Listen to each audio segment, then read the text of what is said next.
We don't get review units from Moto, but the one action they announced recently seemed interesting, and we got quite a few requests in the comment section asking us to cover the same. Luckily, we got to spend some time with the device during one of our recent trips, and while we didn't have our camera with us, we had a gimbal and the fairly capable OnePlus 7 Pro with us. This is Sandeep from RevAtlas, and here's our hands-on with the Moto One Action smartphone. The display is perhaps the standout feature of the phone, as there aren't any 21:9 aspect ratio smartphones outside of the Moto camp in India, regardless of the price segment. I do remember predicting around 2 years ago that the display aspect ratio would eventually touch 21:9, and it has happened, and to be honest, I wasn't sure whether we needed it or not, and I'm still unsure. It allows for better handling of the smartphone, that's for sure, since it is narrower, but other than some RevAtlas videos or films, not much content is available for the aspect ratio, and apps as well as games aren't designed for such a wide ratio. So while we may eventually get there, we're still far off from enjoying everything in this ratio.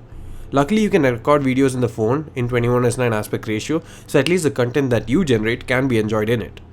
The 6.3-inch 1080p plus panel seemed very good in terms of sharpness and the colors, but we couldn't test out the sunlight legibility, and the camera cutout for the punch hole camera was way larger and distracting than I expected. Not only is there a cutout for the camera, but there's also a fairly large circular bezel around it which eats into a display as well as distracts from what's on screen. Counterproductive really, as the whole purpose of a punch hole camera is to minimize the distraction and use of the screen as state. Moto says that this is to prevent damage to the screen as there is more bezel around it, but I'm not buying it. Build quality seemed fair but not great, and the plastic back panel was already scratched up quite a bit.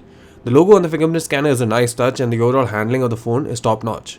Thanks to a wide aspect ratio, phone is very narrow and makes one-handed usage very easy, but swiping from the top does involve stretching your fingers a bit. There's IPX2 protection against splashes as well. There's 4GB of RAM and 128GB of UFS storage to go along with the 10nm octa-core Exynos 9609 chipset. Performance seemed fluid in our short time with it, and considering the light Android 9 UI, that was expected. The camera setup at the back is a triple camera unit which consists of a 12MP f1.8, 1.25 micron primary camera, a 16MP quad pixel f2 ultra wide angle camera with 117° field of view and EIS, as well as a 5MP f2.2 depth sensing camera.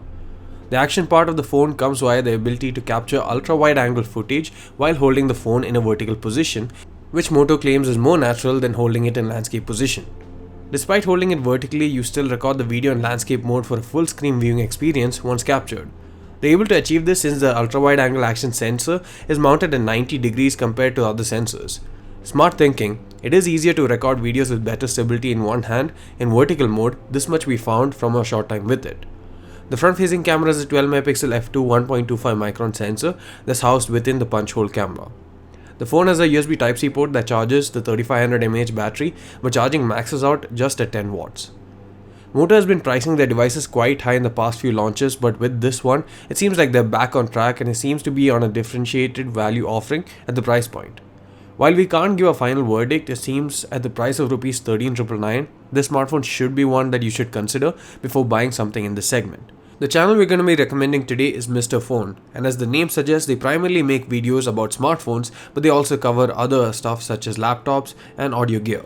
Mr. Phone is one of the best channels when it comes to the content created, as well as the in-depth knowledge provided by Arshad and Srihari, who are the show's presenters. We recommend checking out their camera reviews, camera comparisons, and in-depth review for a refreshing take on the tech scene in India. We'll be including a link to their channel as well as one of my favorite videos from their channel in the description below. Please do hit the subscribe button if you like this video. Thanks for watching. See you again in the next one.